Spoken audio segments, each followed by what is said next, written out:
Relais petits loups, donc on va refaire une partie 2.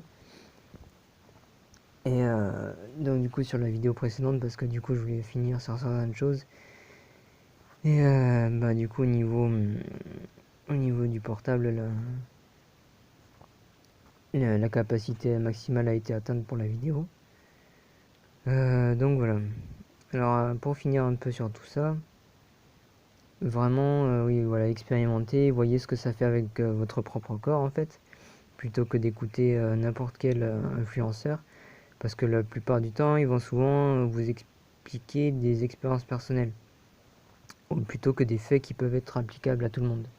Par exemple, faire la différence entre le fait que l'on respire tous, ça c'est un fait qui est applicable à tout le monde respire, et la façon dont on va respirer, ça va être différent chez la plupart des gens, qui peuvent être faits de manière similaire avec la respiration avec le ventre, mais qui va être par exemple différente sur la longueur de la respiration, ce genre de choses. Donc voilà, faites toujours attention entre différencier ce qui est un peu générique et ce qui est un petit peu personnel. Donc je vous conseille vraiment, même si je vous dis plein de choses qui sont vraies, de l'expérimenter énormément par vous-même et de voir à quel point en fait ça va vraiment vous aider au niveau physique. Parce qu'encore une fois, personnellement, pour vous expliquer un petit peu ça, j'ai pu passer par exemple de 5 à 10 km à vélo environ à 30 km en 2 fois 15, de passer de quelques dizaines de pompes à 100, 150. Et encore, je vais bientôt arriver en pratiquant bien dans quelques semaines, vu comment se forment les muscles. Je pense que je vais rapidement arriver dans les 200. Et pourtant, j'ai des petits bras encore une fois. Ensuite, du coup, j'ai fait par exemple les abdos. Quand on prend, vous voyez par exemple, imaginons que ma main, là, elle soit le corps d'une personne, en étant allongée, en fait, en faisant ce mouvement de crunch, en fait, allongé sur le dos, et en ramenant la tête et ramenant les jambes, en fait, comme ça. J'en ai fait 4000 mouvements, hein, pas 4000 séries. J'ai fait 4000 mouvements en plusieurs séries de 100 ou plusieurs centaines suivant les moments. Et j'ai fait ça en quelques heures. Donc voilà, ça m'a permis de passer vraiment de quelques dizaines d'abdos, quelques mouvements où je me fatiguais énormément, etc. à justement plusieurs milliers là. Donc du coup c'était complètement différent. Et quand on regarde un petit peu encore une fois les abdos, c'est des abdos qui sont super bien dessinés et qui sont surtout très profonds. Donc même si j'ai un petit gabarit, euh, j'ai fait l'expérience un petit peu pour voir tout à l'heure. J'ai environ ça de profondeur d'abdos en fait, à peu près. Et pour autant avec un corps qui est relativement petit. Donc pour prendre par exemple euh, la différence avec le goulot d'une bouteille, voilà, ça fait à peu près ça quoi. Ça fait à peu près le diamètre du goulot d'une bouteille. Donc au niveau profondeur d'abdos. Donc même si je fais 50 kg, j'ai des abdos qui sont très très profonds et qui sont vraiment bien dessinés. Et assez toniques, assez denses, avec une très très bonne densité musculaire et qui sont assez puissants. Euh, qui sont très très résistants aussi et super durs. Donc voilà, et en plus c'est super simple, hein. J'ai juste eu besoin entre chaque série de faire un petit peu d'étirement et, de, de boire un peu, de reposer un peu le corps. Et en plus, tout ça en faisant en fait de la méditation. Et ce qui est bien, c'est qu'en faisant du sport en pleine méditation, vous allez aussi en plus guérir le corps. Donc ce qui est encore plus bénéfique en fait pour vous. D'ailleurs, pour ceux qui voudront expérimenter, qui sont euh, relativement peu confiants, pour vous donner confiance à ça, vous pouvez faire du sport aussi les yeux fermés en méditation. Et vous pouvez d'abord essayer sur un vélo elliptique ou les vélos d'appartement, ou par exemple des tapis en salle ou ce genre de trucs. Et ensuite, après, bah, essayer de courir euh, dans, dans des endroits qui sont tranquilles. Ou par exemple expérimenter justement de voir en fait soit dans le noir complet, enfin voir, plutôt visualiser exactement avec le mental en, en méditation. Et donc du coup en fait de par exemple euh,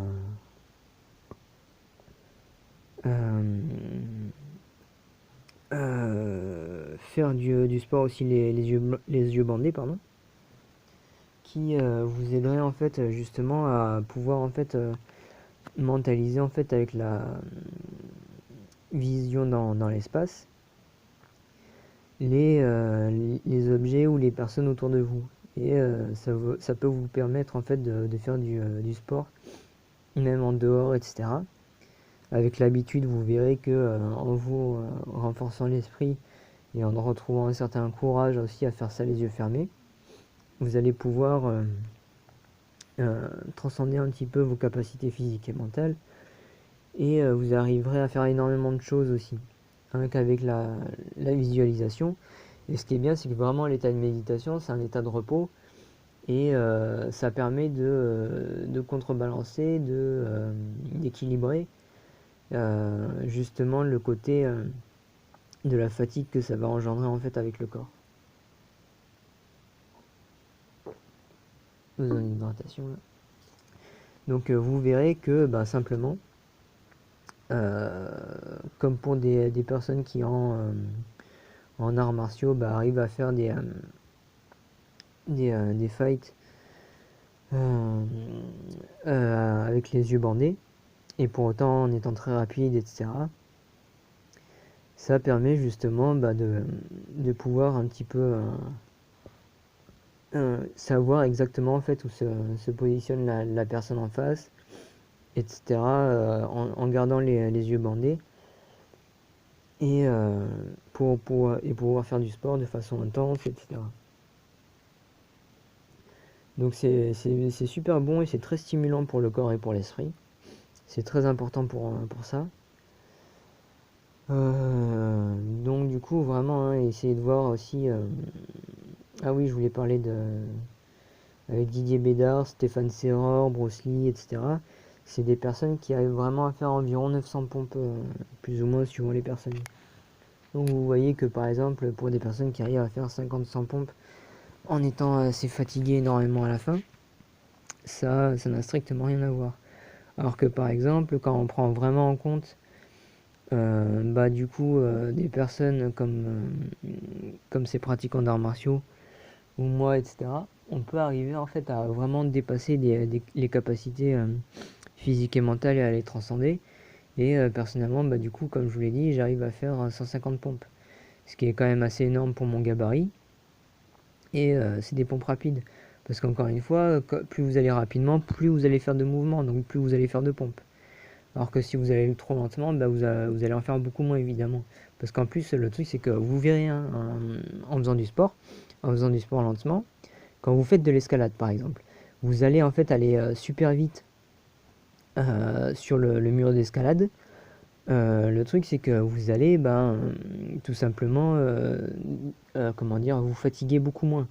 Alors que si vous allez très lentement sur le muscle d'escalade, sur le mur d'escalade, pardon, le muscle va se fatiguer énormément. Il va beaucoup plus se fatiguer d'ailleurs en allant lentement que en allant rapidement. Pourquoi? Parce que tout simplement l'énergie elle est faite pour comment dire, circuler rapidement. Et le corps et l'esprit aussi, ils sont faits pour être rapides, ils sont pas faits pour être lymphatiques et être lents et amoindris. Donc du coup, par exemple, quand vous faites des pompes, si vous faites des pompes lentement, vous allez voir que vous allez faire beaucoup moins de pompes et des muscles très gros. Pour autant, ça va pas forcément être très tonique et endurant et très rapide, ce qui va être un peu problématique. Parce que du coup, par exemple, pour faire de l'escalade après par la suite, si vous n'arrivez pas à soulever votre propre poids pendant assez longtemps pour monter jusqu'en haut du mur, vous allez tomber. Alors que par exemple, quand on voit les meilleurs sportifs en escalade, enfin de très bons sportifs en escalade dans les JO, bah, ils arrivent à monter en quelques secondes plusieurs mètres de mur, encore une fois. Et ça en moins de 10 secondes, je crois, normalement. Enfin, faut regarder. Donc du coup, c'est quand même assez impressionnant. Donc voilà, vraiment, encore une fois, il est vraiment important de justement prendre en conscience que aller lentement, c'est pas forcément bon. Parce que du coup, le truc, c'est que les fibres musculaires, il faut faire travailler autant les fibres rapides que les fibres lentes, mais encore une fois, dans le même type d'exercice. Ouais, c'est un peu de la répétition, mais c'est vraiment important de le remettre en avant. Euh, donc ensuite, voilà, vous pouvez voir que toutes les réelles capacités physiques et mentales, elles sont vraiment beaucoup plus importantes, en étant justement rapide.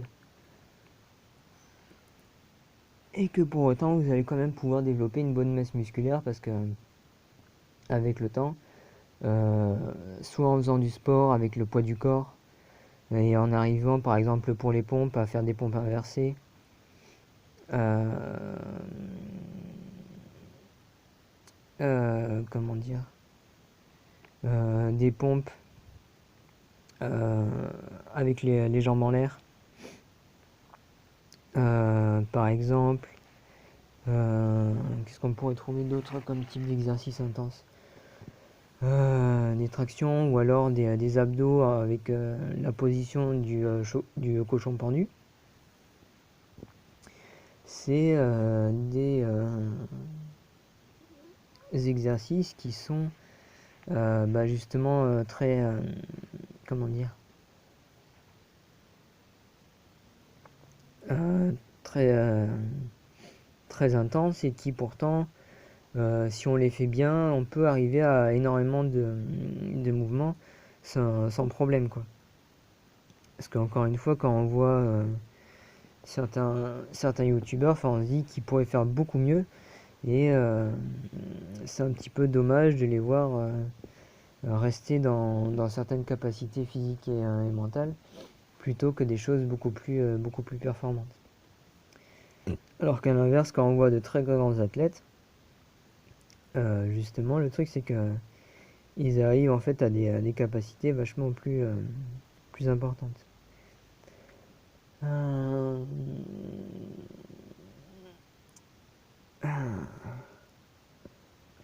Par exemple, quand vous voyez un cycliste, où ils arrivent à faire plusieurs kilomètres à vélo. Donc voilà, quand on voit des personnes faire du squat, faire juste allez, 50 squats ou 100 squats, c'est pas grand chose honnêtement. Alors que si vous y allez doucement avec la pleine conscience, etc., vous arriverez à en faire beaucoup plus et à développer donc du coup notamment beaucoup plus les muscles. Parce que le fait de forcer, de contracter, etc., vous allez développer plus de masse musculaire encore une fois, mais moins de tonicité, d'endurance, et vous allez vous fatiguer beaucoup plus en fait. Ça va même beaucoup plus facilement en fait endommager le corps.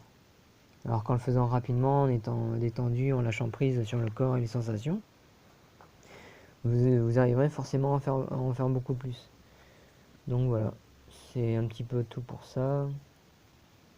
Je ferai des vidéos pour montrer vraiment là où j'en suis en fait au niveau capacité physique et mentale, donc du coup avec le sport.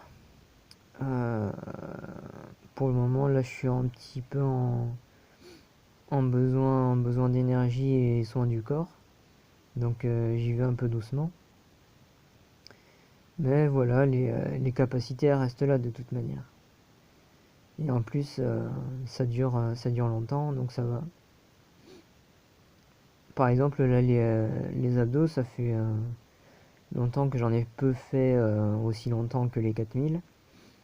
Mais du coup, c'est des muscles qui arrivent à rester aussi toniques et aussi importants qu'avant, quoi. Euh, donc après, vraiment, hein, le sport, c'est vraiment à prendre en conscience, en fait, toutes les réelles capacités physiques et mentales du corps et tous les réels besoins du corps, en fait, de façon saine pour pouvoir en faire, qui va vous amener justement à des capacités qui sont vraiment très intenses, très fortes. Alors que justement, si vous faites tout pour diminuer ces capacités, malheureusement, vous arriverez à des capacités qui sont beaucoup moindres que ce que vous pouvez naturellement et réellement faire. Donc voilà, c'est un peu tout pour ça. Je pense que je vais arrêter là, j'ai relativement peu encore de choses à dire.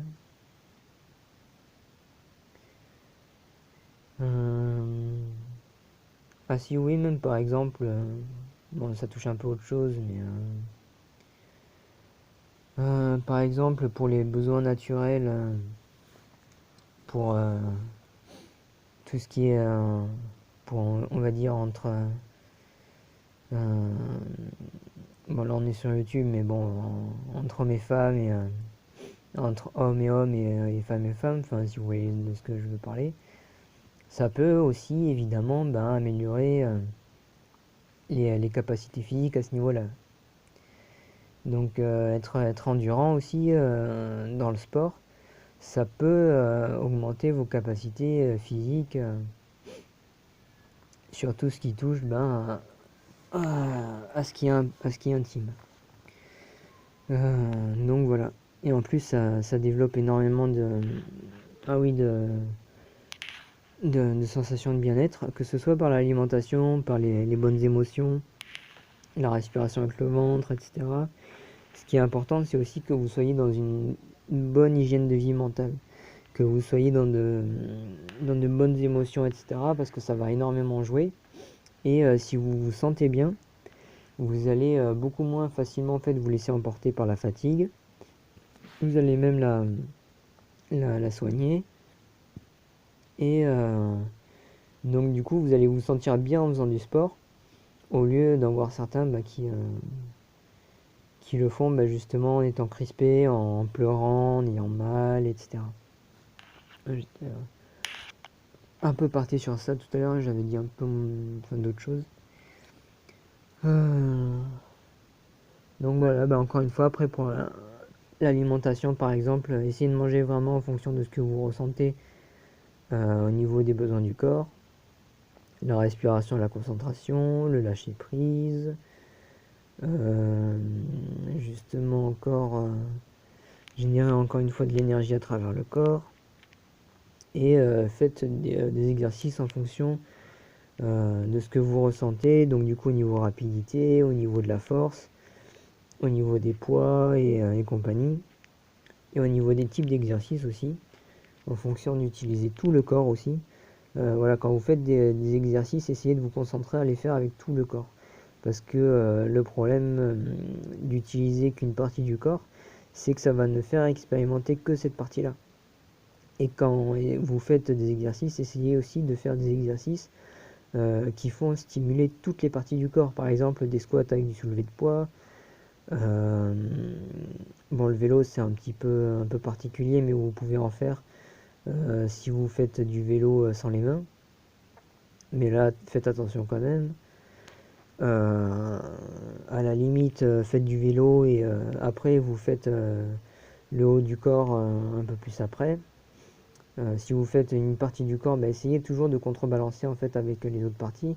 parce que ça peut déséquilibrer le corps. Et le principe, c'est vraiment d'essayer d'être parfaitement équilibré.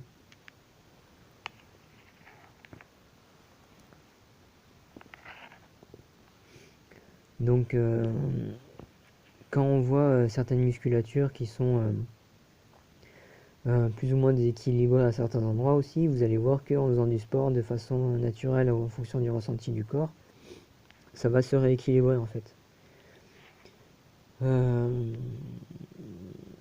Même au niveau de la position du corps, etc., vous allez voir que vous serez beaucoup plus centré, beaucoup plus équilibré, et moins à essayer de chercher autour de vous, au plus loin, et sur des distances plutôt courtes. Enfin, ça dépend des exercices après, mais bon. Donc voilà.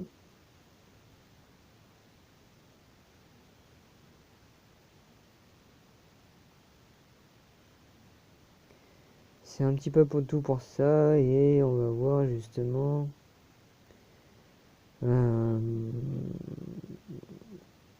le côté un peu mental aussi avec la force d'esprit. Le truc, c'est que si vous fortifiez en fait votre esprit justement à résister à certaines sensations, à les soigner, à les transcender avec l'énergie, la respiration, la concentration, etc., vous allez vous concentrer en fait à développer beaucoup plus de capacités physiques et mentales. Et donc d'aller toujours beaucoup plus loin, d'aller toujours d'améliorer en fait vos compétences et de façon beaucoup plus importante et beaucoup plus rapide. Alors qu'à l'inverse, si vous êtes plutôt faible mentalement, que vous vous laissez emporter par la fatigue, la colère, le stress, les sensations du corps, la crispation, etc., vous allez vachement tout amoindrir et en faire beaucoup, beaucoup, beaucoup, beaucoup moins. Euh, Parce qu'encore une fois, hein, regardez par exemple le coup de poing numérique en Wing Chun, les capacités rapides des escaladeurs, les capacités rapides des sprinteurs et des cyclistes. Vous verrez vraiment que c'est vraiment très facile d'être très rapide à ce niveau-là. Parce que justement, c'est tout ce qui va vous permettre en fait d'y arriver. Euh, Là, donc du coup, je pense que c'est vraiment tout. Hum, euh, Parfois, c'est bien aussi de se rappeler des choses et de les répéter pour comprendre aussi différents points de, comment dire, différents faits et de voir en fait toutes les corrélations entre tous les faits différents et parfois revenir un peu sur certains faits qui sont aussi importants pour justement donner une vision des choses et une appréhension de tout ce qui est au niveau des faits scientifiques et naturels, global et objectif en fait. Donc voilà, vraiment ça à ce niveau-là, et je vous conseille vivement de regarder un petit peu tout ce que vous pouvez faire, plus que ce qu'en disent en fait les gens. Et à la limite, si vous voulez écouter des personnes, écoutez aussi des personnes qui vont pas forcément chercher à influencer les gens, mais plutôt, ou alors de manière positive, et pas ceux de manière négative, et plutôt essayer justement de donner des faits, et après laisser les gens justement expérimenter par eux-mêmes.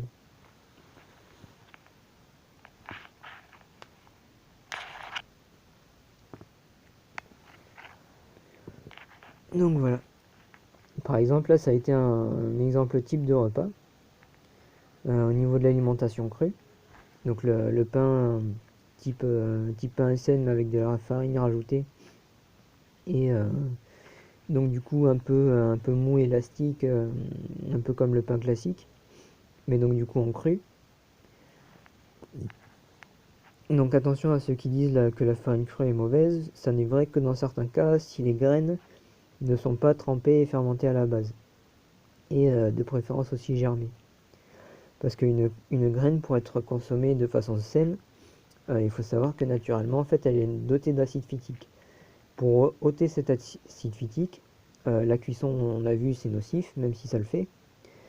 Le problème, c'est que en fait, il faut impérativement justement, et enfin d'ailleurs la solution, c'est qu'il faut impérativement en fait les faire tremper déjà à la base pour hydrater la graine, que ça lance en fait la germination et que du coup en fait par la suite vous arriviez justement en fait à une germination de la graine qui laisse la première pousse arriver, donc du coup de la racine. Et donc du coup, ben, après une fermentation, ce qui permet en fait entre le trempage et la germination et la fermentation, ça permet de neutraliser naturellement les acides phytiques en fait et d'en enlever un maximum possible. Voilà. Euh, donc du coup là, ça permet de faire un pain qui est cru et parfaitement sain. C'est comme, c'est exactement comme ça que faisaient les Esséniens à la base. Et ils vivaient de façon parfaitement saine en fait, au niveau de l'hygiène de vie.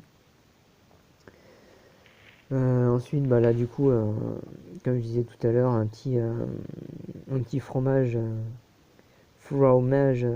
d'ailleurs végétal, avec un peu de choucroute crue et d'olive. Bon après personnellement je suis vraiment en grand besoin d'énergie, donc après j'ai pris du miel. Et après ben tout ce qui va être comment dire, ben des légumes et autres. Donc là pour le moment j'en ai peu, mais il va falloir aller faire des courses et manger des légumes alcalinisants à côté parce que tout ça, toute cette fermentation un peu, c'est un petit peu acide. Donc voilà. Après c'est très bon parce que du coup c'est très stimulant pour le corps. Et donc du coup ça apporte énormément d'énergie. Et voilà, donc un des aspects aussi très importants pour le sport, c'est vraiment de manger des choses qui vont vous apporter énormément d'énergie. Donc que ce soit par les amidons ou par les glucides, c'est vraiment très très important en fait parce que l'énergie du corps, c'est ce qui va vous permettre en fait de tenir longtemps en fait dans l'effort, de pouvoir faire beaucoup plus de types d'efforts différents toute la journée que d'en faire très peu et d'être fatigué rapidement. En plus, ça vous permet de vous soigner rapidement de la fatigue du sport, etc. Et de recontinuer après.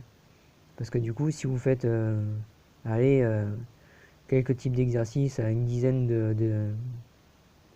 de séries de 10 mouvements, 20 mouvements, etc. Et que vous faites ça genre en une journée, enfin, c'est tellement peu par rapport à ce que l'on peut faire réellement que voilà, ça va vous fatiguer énormément pour pas grand chose. Donc du coup, pour vraiment manger sainement et au niveau énergétique vous remplir, c'est vraiment important de prendre en compte tout ce qui vous apporte le plus d'énergie. Donc c'est les amidons en grande partie et les glucides. Les amidons qui vont se transformer donc du coup aussi en glucides. Ensuite, parce que du coup il faut relativement manger peu gras, à part si vous êtes vraiment besoin de beaucoup en transformer pour le cerveau, etc. En général, le gras, c'est surtout fait pour le cerveau. Ça peut jouer sur justement la fabrication de certaines choses dans le corps, sur les émotions, etc. Mais en grande partie, ça va être pour le cerveau. Donc, pour tout ce qui va être musculation, etc., c'est euh,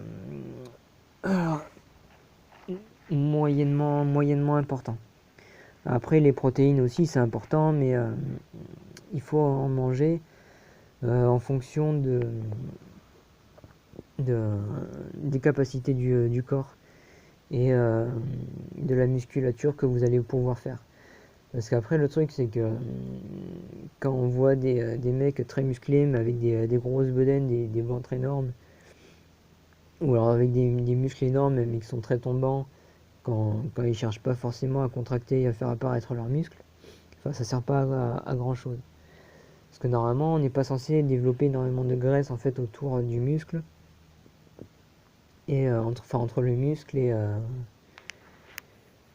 la peau. Euh, donc voilà.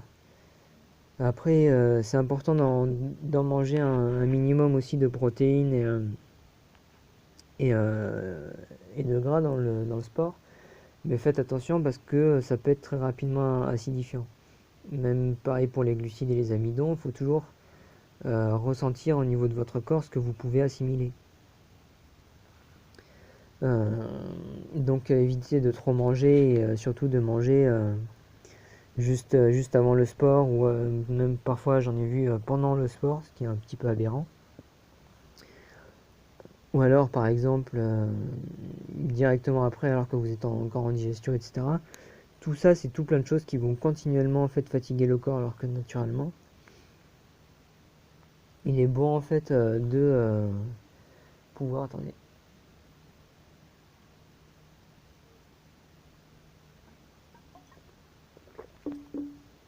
de pouvoir faire du sport alors que vous n'êtes pas forcément en pleine digestion parce qu'une digestion c'est avec le cru 20% de l'énergie environ.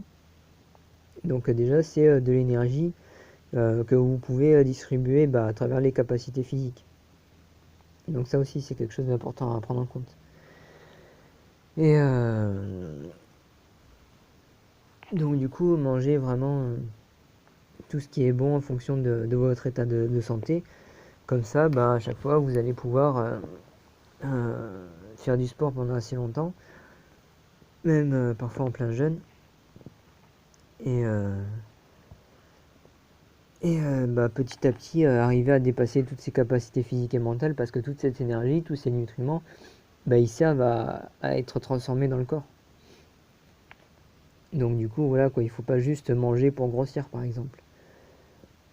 Ça, c'est quelque chose qui est complètement aberrant. C'est pas, naturellement, c'est pas manger en fait qui doit vous faire grossir. C'est faire du sport. Parce que ceux qui grossissent en mangeant, même si le corps va s'autoréguler en poids, en général, c'est qu'ils vont du coup emmagasiner surtout de la graisse et de la rétention d'eau. Avec la cuisson et des alimentations nocives. Donc voilà, après,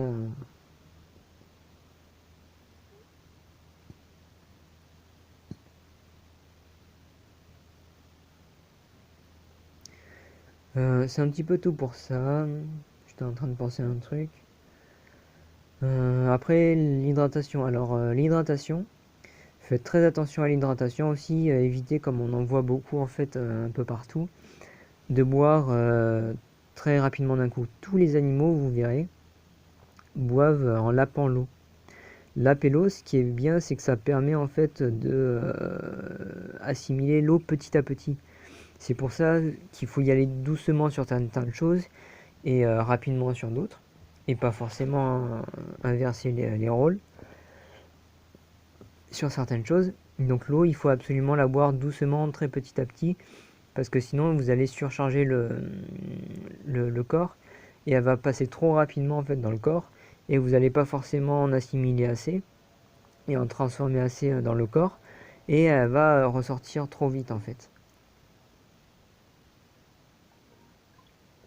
Surtout qu'une normalement une eau naturelle, ça va contenir tout ce qui va être minéraux et compagnie, et ça doit être assimilé aussi par le corps.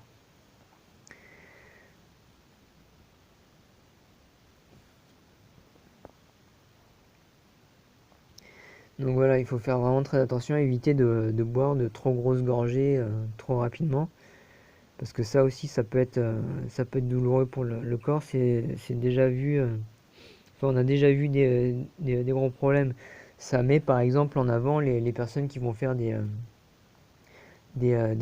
challenges complètement absurdes et complètement nocifs pour le corps, que ce soit des challenges de bouffe ou des challenges de boisson, même juste avec de l'eau. Vous allez vous mettre en danger en fait physiquement et mentalement. Alors que si vous mangez à l'inverse, de façon saine et équilibrée et en fonction des capacités du corps, des capacités digestives et que vous allez pouvoir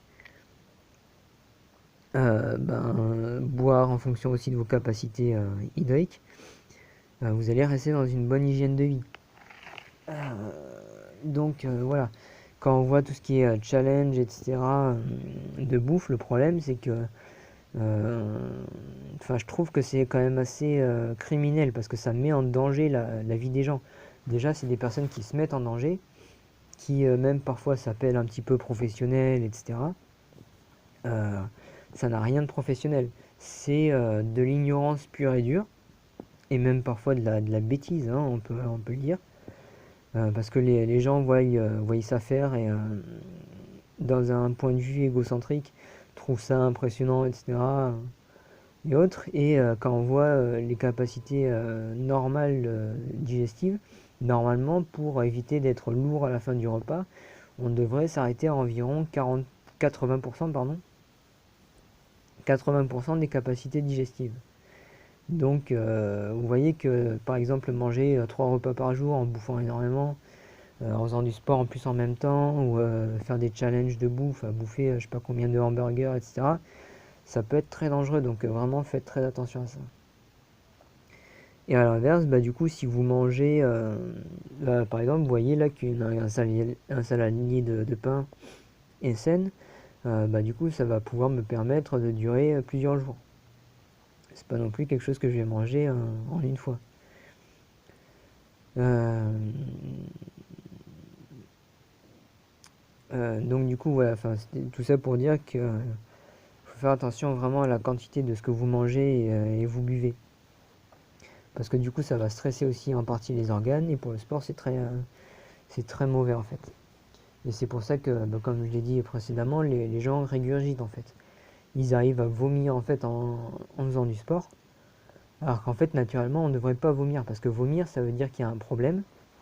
Et le corps va rejeter en fait un taux d'acide gastrique et d'aliments nocifs ou de choses qui ont été négatives pour le corps de manière générale, qui va donc du coup l'évacuer et qui va donc du coup aussi en partie euh, taire le mental. Ça va vous rendre en plus inconscient petit à petit, ça va traumatiser le corps et un peu l'esprit, et ça va être un peu problématique.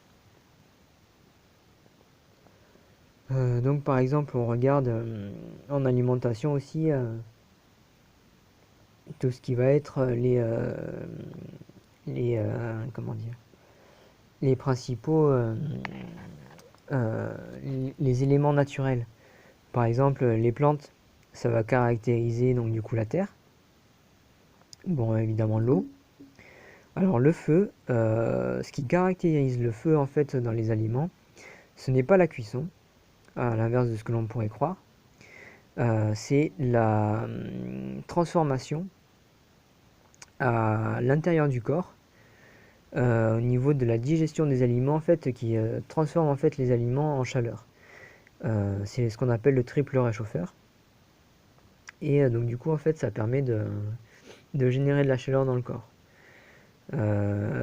Ensuite, même si mentalement on peut aussi se réchauffer, ça c'est important aussi à voir. Par exemple quand vous faites du sport en hiver. Euh, Ensuite, après, certains aliments sont de nature chaude. Naturellement, parce que ça va stimuler justement le triple réchauffeur. Par exemple, tout ce qui va être l'ail, euh, les aliments piquants d'une manière générale, que ce soit les rhizomes, donc les légumes racines, ou les poireaux, les piments, etc. Donc ça va vraiment stimuler de manière importante et intensive le système d'autorégulation de la température du corps en réchauffant le corps en fait. Donc du coup,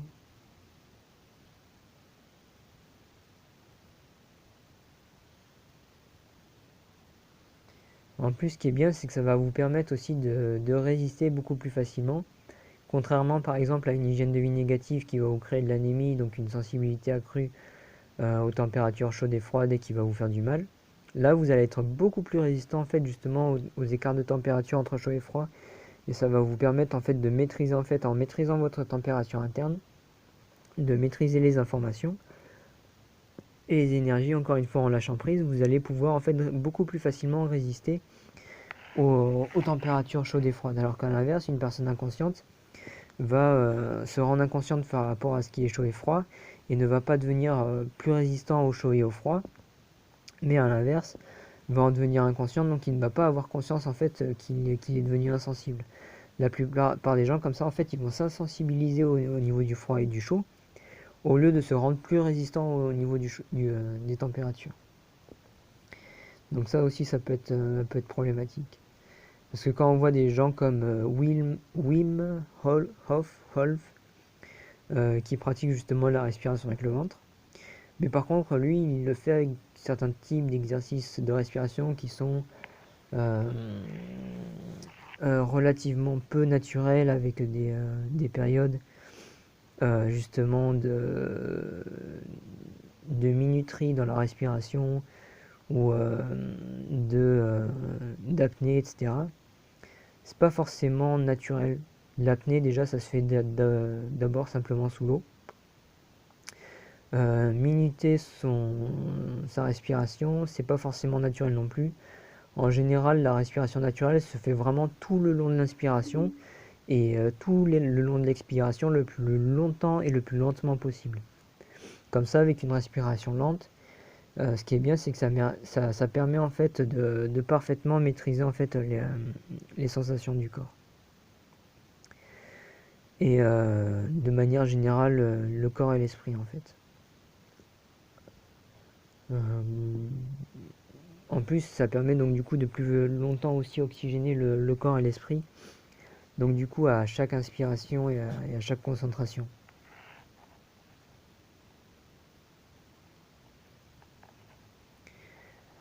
Euh, à chaque inspiration et chaque expiration, pardon, parce qu'après la concentration elle est constante. En plus d'être concentré tout le temps, ce qui est bien, c'est que ça vous permet d'être alerte en fait à tout ce qui est interne au corps, tout ce qui est externe, donc ne jamais en fait vous blesser et toujours faire attention. Euh,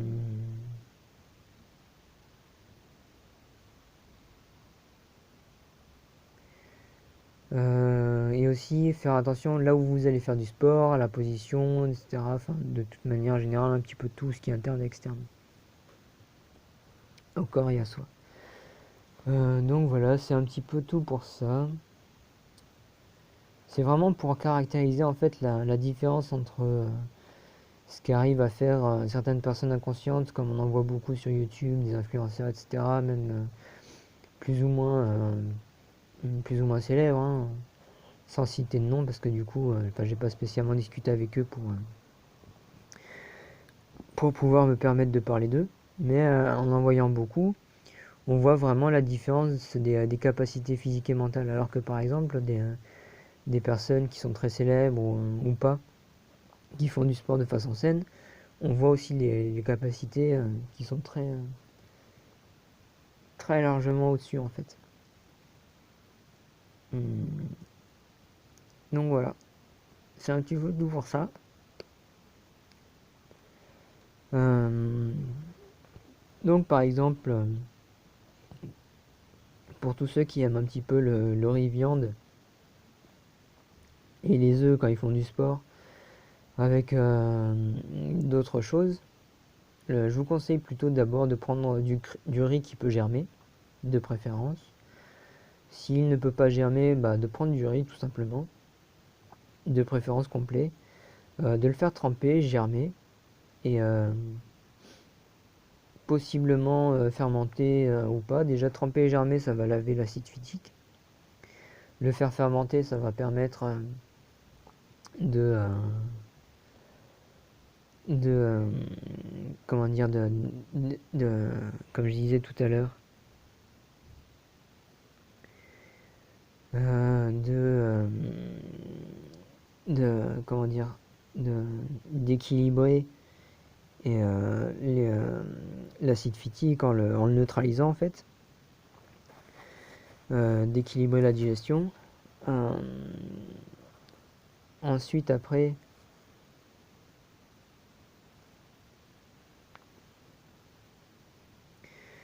par contre, après, si vous voulez réchauffer les aliments, je vous conseille de faire du bain-marie à 30 degrés en constant.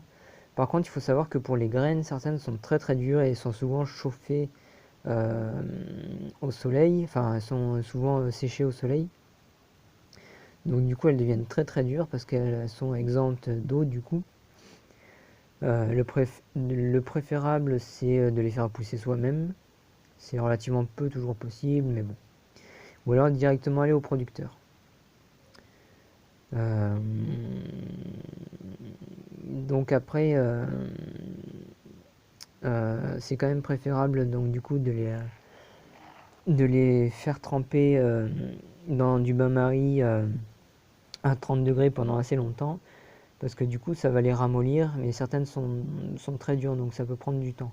Donc c'est préférable aussi de s'y prendre à l'avance, et avec des appareils qui peuvent permettre de le faire sur le long terme. Euh, Éviter par exemple tout ce qui est gazinière et compagnie, parce qu'il faut savoir que ça dégage en fait des combustions de gaz qui sont très nocives. Comme le four, etc., le micro-ondes. Alors là, enfin, vous voyez, les agitations de molécules comme ça, c'est vraiment très nocif, c'est hyper cancérigène et compagnie. Tout ce qui est caractéristique de la carbonisation aussi, bah, avec le barbecue par exemple. Ce qui est problématique, c'est que le carbone, c'est pas du tout fait pour être consommé, quoi. Donc là, faire attention à ça. À l'inverse, tout ce qui est cru est tout simplement parfaitement sain, si c'est consommé dans de bonnes conditions. Donc après, bah, pour éviter la viande, si vous voulez rester dans des protéines, ben, vous pouvez par exemple prendre des amandes,